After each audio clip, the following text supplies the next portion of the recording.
In our excitement for Tron ARES, we've composed these lines of verse. I like it when the game goes. User on a light cycle go. Flynn, I know you want to show that new Tron.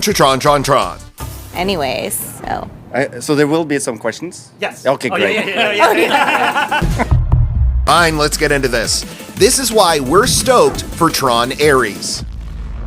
Starring Jared Leto as an advanced artificial intelligence program, perfect, Tron ARES reverses the franchise's tried and true formula of sucking humans into a video game to play deadly rounds of light cycle.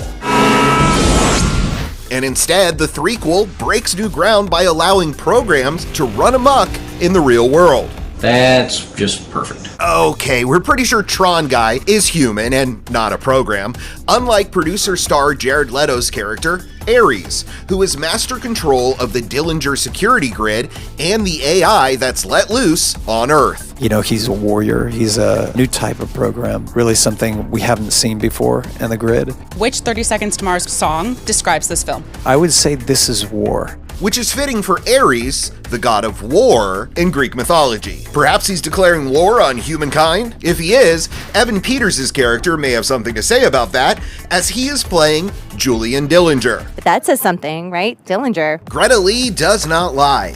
Dillinger is the namesake of the Dillinger security grid that ARES oversees, and a relative of the first film's antagonist, the evil senior executive vice president, Ed Dillinger. Played by David Warner, he's also Sark inside the game. Cute. End of line. Cillian Murphy had an uncredited role in the second film, Tron Legacy, as Ed Jr., so Peters' Julian could be a son or brother of Ed Jr. Now, on the other hand, Greta Lee can tell us this about her character, computer programmer Eve Kim. We can say we're human, right? Yeah. Humans for ish. Okay, well, we also know that Gillian Anderson, Jodie Turner-Smith, and Hassan Minhaj are joining the cast, while Jeff Bridges will be returning to play his role of Kevin Flynn from the first two films. Long time. You have no idea. Although Ares will likely be his adversary, Leto loved working with the dude. Jeff Bridges, to me, is a hero. He's one of my favorites. There was one take, actually, where I had to yell out, cut, which I rarely have done in my life. They were like, what's wrong? And I said, well, I just can't stop laughing and smiling. I was just having too much fun. Well, you know, that's just like your opinion, man.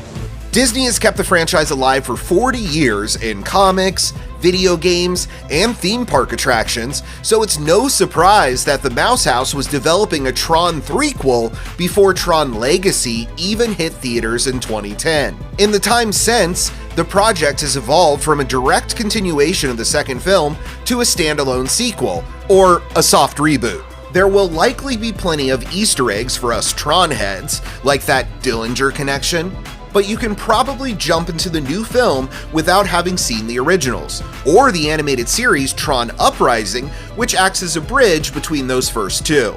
Game over, program. Not yet. But Tron ARES director Joachim Roning probably wouldn't recommend skipping any of those. The first film in the early 80s, I think, was ahead of its time.